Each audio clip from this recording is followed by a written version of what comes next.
జగన్ రెడ్డి అనే ఒక వ్యక్తి దుర్మార్గానికి విజయవాడ వణికిపోయిందని, అమాయకులు బాధపడే పరిస్థితి వచ్చిందని ఏపీ సీఎం చంద్రబాబు అన్నారు. గత ప్రభుత్వ నిర్లక్ష్యం వల్లే విజయవాడకు బుడమేరు చాలా సమస్యగా తయారైందన్నారు. చిన్న చిన్న వాగులన్నీ కలిసి బుడమేరు పెద్దదిగా మారిందన్నారు. అటు కృష్ణానది, ఇటు బుడమేరు రెండూ కలిసి విజయవాడను ముంచెత్తాయని చంద్రబాబు వివరించారు.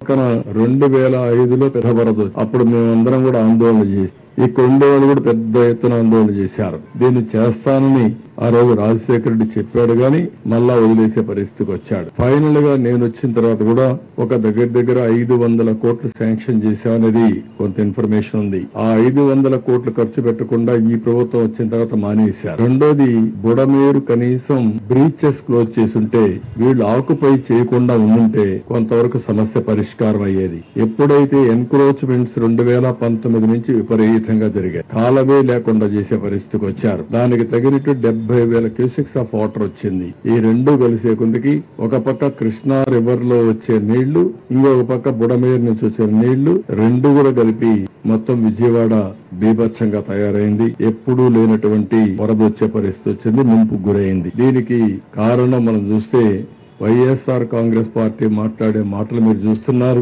పేపర్లో అదే పనిగా రాసుకుంటున్నారు. నేను ఒకటి అడుగుతున్నా, 2019 నుంచి 24 వరకు మీరు అధికారంలో ఉన్నారా లేదా? ఉంటే బ్రీచెస్ పెడితే ఏం చేశారు? ఎక్కడ నిద్రపోయారు? ఇంకా నేను బ్లంట్ గా అడగాలంటే ఎక్కడ గాడులు కాస్తున్నారు? అలాంటి తప్పుడు పనులు చేసి మళ్ళా బురజలాలనే కార్యక్రమం నీచమైన కార్యక్రమం. ఈ ప్రభుత్వం వచ్చి 80 రోజులైంది. ఇంత మునుపు కూడా 1-2 సార్లు ఇదే మరిగా వస్తే నిర్లక్ష్యం జరిగింది. మనందరం కూడా ఆలోచించుకోవాల్సిన అవసరం ఉంది. కృష్ణా రివర్ కంటే చాలా మంది అనుకుంటున్నారు కృష్ణా వల్ల ఫ్లడ్స్ వచ్చాయని. కాదు, కృష్ణా వల్ల కూడా కొద్దిగా వచ్చాయి, కానీ కృష్ణా నది కంటే బుడమేరు వల్ల ఎక్కువ నష్టం జరిగింది. బుడమేరులో కూడా ఈ యుత రావడానికి ప్రధానమైన కారణం వీళ్ళు ఇషాను